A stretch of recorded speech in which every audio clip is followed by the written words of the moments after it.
Hi there, and welcome to Skyship Stories. These are a series of podcasts, or as we like to call them, Tales from the Cockpit, taken from a series of interviews with former Airship Industries pilot Rod Burgess. In each episode, we'll focus on a different aspect of being an airship pilot, what it was like to fly these wonderful and very different machines, and some of the fascinating stories and places which the Skyships take you. In this first episode, we're going back to the beginning and look into how you actually become an airship pilot in the first place. So sit back, loosely fasten your seatbelts as we vector the engine, push forward full power and up ship. Welcome to episode 1 of Skyship Stories.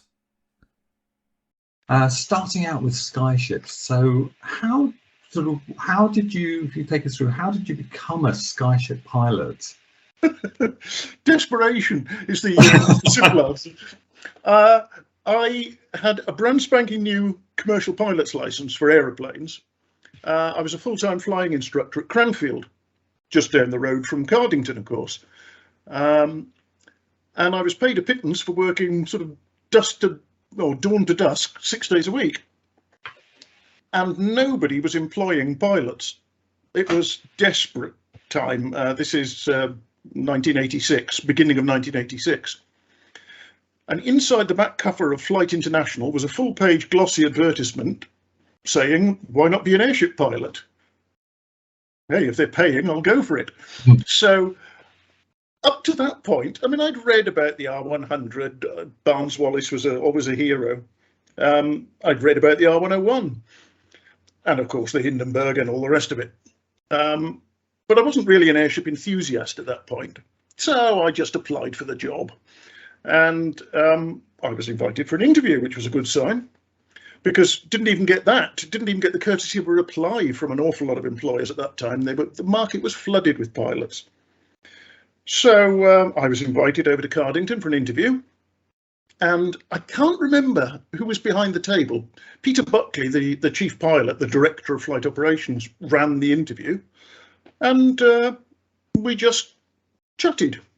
Mm-hmm. And at the end of it, he looked at his two companions with a sort of questioning look on his face, and somebody nodded, and he looked back across the table at me, held out his hand and said, well, we'd like to offer you a job. In the room, without even having to go home and sweat for 4 days. You know.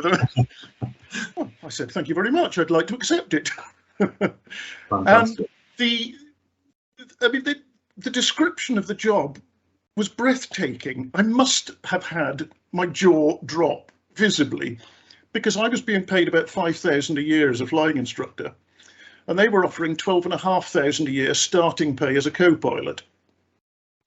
And then he said, so you'd spend about 2 weeks doing ground school and so on, then we'll ship you out to North Carolina to do your flying training. Ooh, this sounds good. And of course, if you're away from home for more than a month, your wife gets a free return air ticket. I thought he was pulling my leg.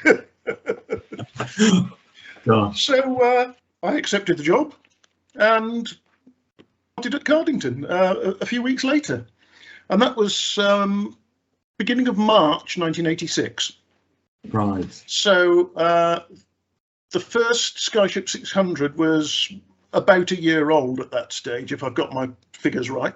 Mm. And Cardington had just a 500, the original 500, 01, and 600, 01.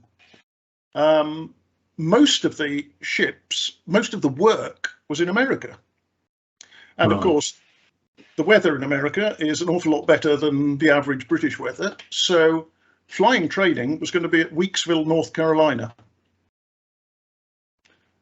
So 4 of us joined on the same day. The 4 horsemen. What was your first impressions of when you came to Cardington? It was probably the first time you went into the sheds, and then you probably saw both ships in there.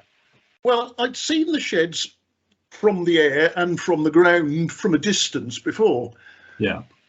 I'm probably not the first person to say that nothing prepares you for the size of them when you get up to them. Yeah. They are unspeakably enormous, aren't they? Yeah. They really are. Yeah. And I don't remember whether the doors were open or closed when I first walked up to them. We had a little sort of porter cabin, crew room and offices and everything attached to one side of the number one shed at that point. Mm. And so you went out into the wind and the rain to go into the hangar. And as you step through that door into that immense, cavernous volume, it's awe-inspiring. It truly is. Mm-hmm. And down at one end are two tiny little airships, and it's only as you walk up to them that you realise they're not tiny at all. They're actually pretty big. I was lucky enough to see a Skyship in the sheds in the sort of 1990s, early 2000s, and it's exactly how you've explained. The ships look huge when you see them outside, but in the size of when they're inside the shed, they look tiny. It's up down at one end. That's right, and you get a feeling. Then you actually get a feeling of the size of those sheds from the inside. They are, as you say, cavernous. And straight away, I thought to myself, the R100 and the 101 just fitted in here. They were a tight fit. Yeah, I mean, that's just incredible. I would love to have seen one of the big rigids. I really would. Yeah. Yeah. And I mean, one amusing little thing was that the only loo we could use was right at the far end of number one shed. And by the door, which led you through into the shed, was a row of hard hats, because in those days, number one shed was in such a state, there was a danger of bolts and nuts and rivets and things falling from 180 feet and hitting you on the head. I remember that as the only time you could walk around in it is that they limited the numbers of visitors by the number of hard hats they had. Yes. Yeah. Because you couldn't walk around. There were, when I first looked at it, you looked up and it was almost like a celestial starscape looking up. And as the years went on, the holes got a lot bigger. Yeah, that's right. Yeah, that's right. And once, a lot later, I don't know what we were doing, but one day when we couldn't fly, the four of us decided to have a little expedition up into the walkway right up in the ridge of the roof. Yeah. And that's a sobering experience. Certainly is. I did it once, and especially when the gantries are, when you think they were in those days, it's probably about almost 90 years old, and they were considerably loose, shall we say. Yes. Yeah. Yes. And I know you won't believe it, but I don't have much of a head for heights. I'm all right in an aircraft, but put me up a ladder and I start getting nervous. So by the time I was 180 feet up, I was distinctly uncomfortable. I was exactly the same, holding on with both hands, and it was wobbling. Yeah, I remember that. Yeah. Oh, dear. So with your time, when you joined at Cardington, did you actually get to fly both ships, the 500 and 600? Our introduction was that the four of us all went on one flight as passengers, one of the flights over London, an exposure flight, so there are no fare-paying passengers on, and each of us got sort of 10 or 15 minutes on the controls just to see what we'd let ourselves in for, and that's quite remarkable because it is so different from flying a fixed-wing aeroplane. People who've done both say that it's a lot like sailing a boat rather than flying an aeroplane. Things happen very slowly, but with great inevitability. Right. And you've got to think minutes ahead, not a few seconds the way you might do in an aeroplane. You've got to think minutes ahead. I need to be in trim 6 miles away. I better start trimming now, Right. So we got a passenger flight like that. The captain of that was Jeff Beard. And then we started ground school. So we spent 2 weeks or so getting ready to take the Civil Aviation Authority exams, which were, again, different from anything any of us had done before. You start off by learning about aerostatics, the gas laws, rules of thumb. And there are things which I've read in books on airships people who really seem to know quite a lot seem not to have twigged things like I always make the proviso when I say this, that things in a hydrogen-filled rigid are quite different from things in a helium-filled blimp. Mm-hmm. But one of the weird things about a blimp is if it's at equilibrium on the ground at takeoff, it will be at equilibrium at all heights right up until the ballonets are completely flat and the envelope is all helium. So going up and down doesn't require effort. You just point it there and it goes. You don't have to force it uphill. So that's very strange. That takes a lot of getting used to. A fixed-wing pilot is so used to the idea that as soon as you raise the nose, you've got to add power, otherwise things will go horribly wrong. We, on a takeoff, I'll explain later probably, but on a takeoff, you pull the nose up 20 to 30 degrees above the horizon, and the first thing you do is close the throttles, which is just weird. And the ship coasts gracefully and uphill with no effort at all. So it takes a lot of getting used to that it's so different from an aeroplane. I was lucky enough to see some of the launches when the ship was able to fly from Cardington and also from near where I live, which was Radlett. Yep. And you see the launch angle, and that's what a lot of people were really surprised at. Yes. When it came to an airship sort of taking off, it almost takes off at a much higher angle than a plane, really. And I don't know whether it's an optical illusion because of the shape of the envelope. But everyone was really surprised. They thought it was going to lift gently, like, as you say, almost like a boat on a horizontal plane. Yeah. Well, I mean, with a hydrogen-filled rigid, you dump some ballast and it just gently floats up into the sky and then you set off. With a blimp, you're generally a little bit heavier than air. You ballast it to be just heavier than air. And the ground is dangerous. So the first thing you want to do is get away from the ground.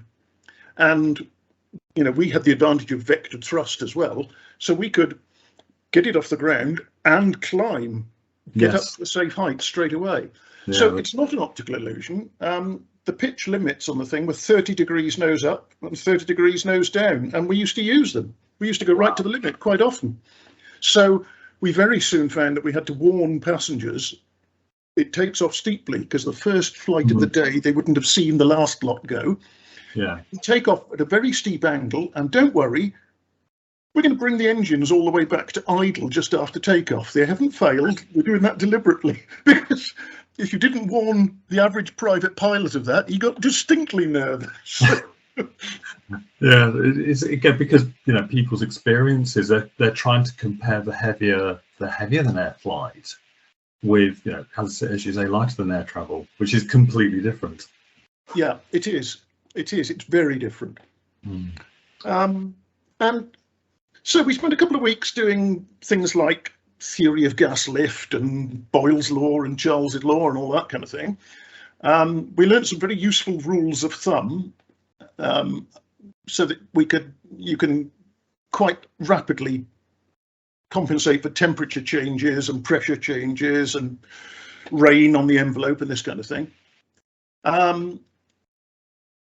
Then we had to take various exams for the CAA to give us airship licenses, which included a technical paper on the aircraft. So we had to know the weight and the length and the volume and the maximum rate of climb and the maximum speed and all the engine temperatures and pressures and that kind of nonsense. And the funny thing was that there was also a paper on weight and balance, how to prepare a load sheet. And over the last couple of days, I've been looking through the training notes and realizing they don't explain things very well. So how we ever learned to do it, I can't imagine. But the amusing thing was that the CAA very, very carefully tell you in the weight and balance paper that the load sheet you're completing is a generic airship load sheet. It doesn't represent any particular type of airship. Well, there was only one type of airship at the time on the British register. I mean, there was Goodyear over in the States, but and it was our load sheet. And you could even see where they'd snowpaked out the Airship Industries badge, and it still had the same typing error on it. So you then were given information, a 5-hour flight is planned, the temperature is, the helium temperature is, and so on and so on. But whoever'd set the paper hadn't quite got the hang of things, because the paper boils down to one question: is the flight safe and within limits? And the answer was, yes, the flight is, but you can't ever make this flight, because halfway through he'd had you remove all the ballast, so the ship was about 900 kilograms light, and you'd have had to have about 30 ground crewmen hanging on for dear life to try and keep it on the ground. But we were warned about that and told, just say yes, it's safe. Yeah. So We thank Rod for his amazing insights on becoming an airship pilot. And so join us next time for Skyship Stories Episode 2, where Rod explains what it was like to take a skyship on tour. And it's not as easy as you may think. Until next time, keep vectoring those engines.